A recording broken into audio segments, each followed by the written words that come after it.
Welcome to our channel. నేను మీ నవీన్. కొద్దిమంది గెలిచిన హీరోనే, ఓడిన హీరోనే. సో అది వాళ్ళ జాతక ప్రభావాన్ని బట్టి ఉంటుందా? అంటే ఓడిపోయినా సరే వాళ్ళ చుట్టూ జనాలు ఎప్పుడూ ఉంటారు, హై సెక్యూరిటీ ఉంటుంది, అదేవిధంగా అభిమానులు ఎక్కువగా ఉంటారు. అట్లాంటి వారిలో జగన్మోహన్ రెడ్డి గారు ఒకరు. సో ఆయన ముఖ్యమంత్రిగా ఓడిపోయినప్పటికీ ప్రజల గుండెల్లో ఉన్నారు. ఆయనైతే ఎక్కువ ఆయన చుట్టూ జనాలు అయితే ఉంటారు. సో అసలు ఆయన జాతక ప్రభావం ఏంటి? అంటే అది క్రేజ్తో వచ్చిందా, లేదు అని అంటే ఆయన జాతకంలోనే ఆ విధంగా ఉందా? వీటి గురించి అడిగి తెలుసుకున్నాం. ప్రస్తుతం మనతో వచ్చేసి ఆస్ట్రో గురు అమరం నరేష్ బాబు గారు ఉన్నారు. గురుగారు నమస్కారం. నమస్కారం నవీన్ గారు. గురుగారు, చాలా వరకు కూడా మనము గెలిచిన వాళ్ళ గురించి మాట్లాడుతూ ఉంటాం, కానీ ఓడిపోయిన వాళ్ళల్లో కూడా క్రేజ్ చాలా ఎక్కువ ఉన్న వాళ్ళు ఉంటారు. సో ఉదాహరణకి జగన్మోహన్ రెడ్డి గారిని చూస్తే నిన్న చిన్న ఒక మీటింగ్ అని అట్లా బయటికి వెళ్తే చుట్టూ జనాలే. అంటే ఓడిపోయినా సరే ఆ క్రేజ్ మాత్రం అట్లనే ఉంది. అంటే అది ఆయనకున్న క్రేజా లేకుంటే ఆయన గ్రహాలు ఆ విధంగా ఉన్నాయా? గ్రహాలే అవి. ఓకే, ఏ విధంగా అంటే ఆయన గ్రహ ప్రభావం ఎట్లా ఉంది? ఇప్పుడు మనము వైఎస్ రాజశేఖర రెడ్డి గారు ముఖ్యమంత్రిగా పనిచేశాడు, వాళ్ళ అబ్బాయి అని ఉందని అనుకుంటారు. అది నిజమే, కానీ ఎన్టీ రామారావు గారి అబ్బాయిలు కూడా చాలా మంది ఉన్నారు కదా, వాళ్ళకి అంత క్రేజ్ రాలేదు. ఎందుకు? బాలబాబు గారికి ఉందిగా. సినిమా నటుడు ఆయన. నేను చెప్పేది పొలిటికల్ గా. పొలిటికల్ వేరు, ఓకే ఓకే, నటుడు వేరు, పొలిటికల్ వేరు. ఈయనకి ఎందుకు అంత క్రేజీ ఉంది అంటే, ఇక్కడ ఇతని లగ్నం వచ్చేసి కన్యా లగ్నం అంటాం. ఈయన పుట్టినది. Okay okay. ఇక్కడ ఈ 9వ స్థానం ఆల్రెడీ చెప్పాను నీకు. 1, 5, 9 3 గ్రహాల కలిగి జరిగిన వాళ్ళు కారణ జన్ముడవుతాడు అని. మనము వాళ్ళ యొక్క పర్సనల్ విషయాలు టచ్ అయింది ఇక్కడ. ఓన్లీ వాళ్ళకి ఎందుకు అంత క్రేజీ ఉంది, ఆ టాపిక్ మాట్లాడతాం. ఇక్కడ ఈ బుధ గ్రహము, శని మరియు శుక్రుడు. ఓకే, ఈ ప్లేసులో శని గ్రహం ఉంది. ఇక్కడ 9వ ప్లేస్. ఇక్కడ రాశాడు ప్రతి గ్రహానికి 1 మరియు 7వ దృష్టి ఉంది అని అర్థం. Okay okay. ఈ శుక్రుడు బుధుడు ఇద్దరికి కూడా ఈయనకు శుభగ్రహాలు. ఈ 3 శుభగ్రహాలు ఈయనకి. 1, 2, 3, 4, 5, 6, 7 నుంచి ఇక్కడ ఈ 3 పడినాయి. అంటే తండ్రి ప్లేస్ అంటాం దాన్ని, 9వ స్థానాన్ని. ఈ తండ్రి ప్లేస్లో మరియు క్రేజీ స్థానంలో చిరస్మరణీయంగా లైఫ్లో ఎప్పుడూ ఉండేటువంటి పేర్లలో ఈ 3 1, 5, 9 గ్రహాల కలగ జరగడం వల్ల ఈయనకి టిల్ డెత్ వరకు క్రేజ్ ఉంటుంది. Okay okay. ఈ రోజు కాదు, మళ్ళీ ఓడిపోవాలని కోరుకోము, ఓడిపోయినా కూడా మళ్ళీ క్రేజ్ ఉంటుంది. క్రేజ్ అనేది కామన్, దానికి కాంబినేషన్ ఇది. అందుకనే చెప్పేది. అంత క్రేజ్ ఉన్నా కూడా ఎందుకు ఓడిపోయారు గురించి చెప్పినా మీకు నేను. వర్గం, శని వర్గము మరియు గురు వర్గం అని ఉంటాయి. 2024లో శని వర్గం వాళ్ళు 90% పీపుల్ ఓడిపోయారు. Okay okay. 2024లో 90% పీపుల్ వీళ్ళు ఓడిపోయారు, శనివర్గం వాళ్ళు ఓడిపోయారు. ఓకే. అప్పుడు నేను చెప్పాను అందరికి, ఇతనికి గురుగ్రహ గోచారం భయంకరంగా ఉన్నది, చూపించుకోండి అని. అట్టలేదు, ఎవరు అక్కడ పోయి చెప్పలేకపోయినారు. Okay okay. ఆ డేర్ చేయలేకపోయారు. తర్వాత చెప్పారు వాళ్ళే. నమ్ముతారు ఆయన? ఒకవేళ అది మనకు తెలియదు. మనం ఎప్పుడు వాళ్ళ కుటుంబ సభ్యులతో మనకు మంచిగా ఫ్యాన్సే కానీ అది తెలియదు. బట్ ఇప్పుడు కూడా 2029లో కూడా గురుగ్రహం ఇంపాక్ట్ ఉంటుంది, ఖచ్చితంగా ఉంటుంది. Okay okay. క్రేజ్ వేరు, అది వేరు. అంటే ఇప్పుడు గురుగ్రహం ఇంపాక్ట్ ఉంటుంది అంటే అధికారంలోకి వస్తారనా? 29లో లేదు అని అంటే క్రేజ్ మాత్రమే ఉంటుంది, అధికారంలోకి రారనా? ఇప్పుడు ఒకటి చెప్తాను సార్, ఆయన ఓడిపోయినా, ఇది జనరల్ సబ్జెక్ట్, ఓకే, ఆస్ట్రాలజీ సంబంధం లేదు. ఓడిపోయినా 39% ఓటు బ్యాంక్ ఉంది. అవునవును. 2024లో ఆయన గురుగ్రహం బాగాలేదు కాబట్టి పవర్ స్టార్ పవన్ కళ్యాణ్ అనే వ్యక్తి చంద్రబాబు గారికి సపోర్ట్ ఇచ్చారు.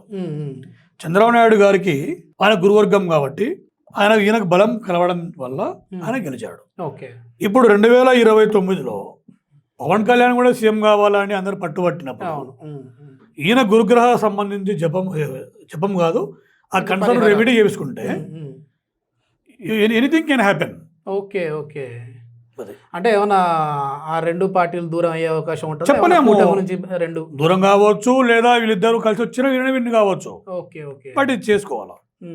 నిజంగా అంత ప్రభావం ఉంటుందా? అంటే ఈ గ్రహాలకి రెమెడీస్ చేసుకోవడము, లేదంటే మీరు ఈ పూజలు చేయండి ముఖ్యమంత్రి అవుతారు, దీనికి అంత నిజంగా ఉంటుంది? సరే, ఒక మాట చెప్తాం. ఇప్పుడు 2019లో భారతదేశం, ప్రపంచం అంతా కూడా ఆశ్చర్యపోయింది వాళ్ళ గెలుపుని చూసి. 175కు 151 వచ్చినాయి. అవును, మామూలు కాదు, ఇట్స్ రికార్డ్. అది యాక్సెప్ట్ చేయాల్సిందే. అవును. కరెక్ట్గా మ్యాటర్ ఆఫ్ 5 yearsలో 11కు ఎందుకు పడిపోయింది? 11కు మళ్ళీ అక్కడ లాస్ట్ వరకు కూడా జగనన్నకే ఓటు అని వచ్చేసింది. కానీ ఎందుకు చూస్తే ఓడిపోయినారు మాత్రం అంటే ఘోరంగా ఓడిపోయారు. మళ్ళీ ఆయనకు అంత 11 సీట్లు వచ్చినప్పటికీ కూడా ఓటు బ్యాంక్ ఏం తక్కువ లేదు కదా. ఎక్కువనే ఉంది. Yes, yes, yes. దానికి అర్థం ఏంది, ఈయన చూపించాడు ఇన్ఫాక్ట్. అంటే ఆ రెమెడీ ఏదో అప్పుడే చేసుకొని ఉండింటే గెలిచే వాళ్ళేమో. అది మనం చెప్పలేం, కానీ ఈ రేంజ్లో డిస్టర్బ్ అయితే కారు, అదేలేండి. బలంగా ఉండేవాళ్ళు. ఎస్. ఇప్పటికే మీరు చాలామంది అంటే మినిస్టర్లకి అదేవిధంగా ఎమ్మెల్యేలకి పర్సనల్ జాతకాలు చూస్తూ బిజీగా ఉంటారు. మీ బిజీ షెడ్యూల్లో కూడా మన స్టూడియోకి వచ్చేసేసి మీరు ఇంటర్వ్యూ ఇచ్చారు.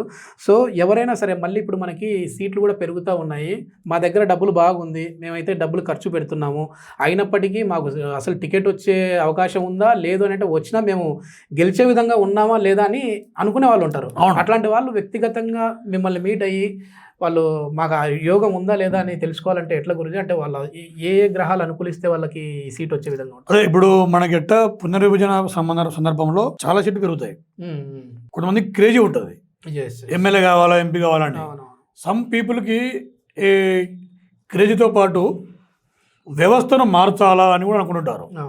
ఇలాంటి వాళ్ళందరికీ మన యొక్క ఆరోస్కోప్లో క్రేజీ పక్కన పెడితే మనం విన్ అవుతామా లేదా, ఆ కైండ్ ఆఫ్ ప్లానెట్ సెటప్ ఉందా లేదా, అవన్నీ తెలుసుకోవడానికి మీరు ఖచ్చితంగా అయితే ఓవర్ బోర్డు మీద మనం చెప్పడానికి రాదు, ఎందుకంటే ఇవి పర్సన్ టు పర్సన్ వేరే ఉంటాయి.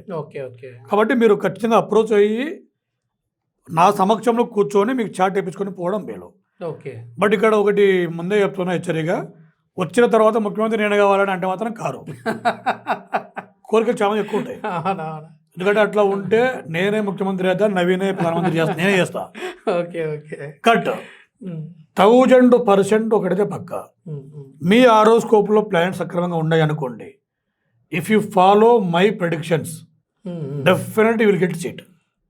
సూపర్. అందులో డౌట్ వద్దు, మీరు గెలుస్తారు కూడా.